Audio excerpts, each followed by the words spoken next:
కర్నూలు జిల్లా కౌతాలం మండలం ఎరిగేరి గ్రామానికి బస్సు సౌకర్యం కల్పించాలని విద్యార్థులు గ్రామస్తులు రోడ్డుపై బైఠాయించి ధర్నా నిర్వహించారు.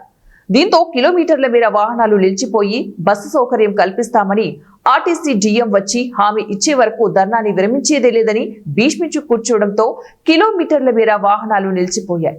కౌతాలం పోలీసులు ధర్నా విరమించాలని కోరినా వినకపోవడంతో పోలీసులు గ్రామస్తుల మధ్య కాసేపు తీవ్ర వాగ్వాదమే చోటు చేసుకుంది. గ్రామం నుంచి నిత్యం ఆధోని కౌతాలంకు వందలాది మంది విద్యార్థులు గ్రామస్తులు చదువు కోసమని వెళ్తుంటారని బస్సు సౌకర్యం లేకపోవడంతో కళాశాలకు వెళ్లాలంటే తీవ్ర ఇబ్బందులు ఎదుర్కొంటున్నామని ఆవేదన వ్యక్తం చేశారు.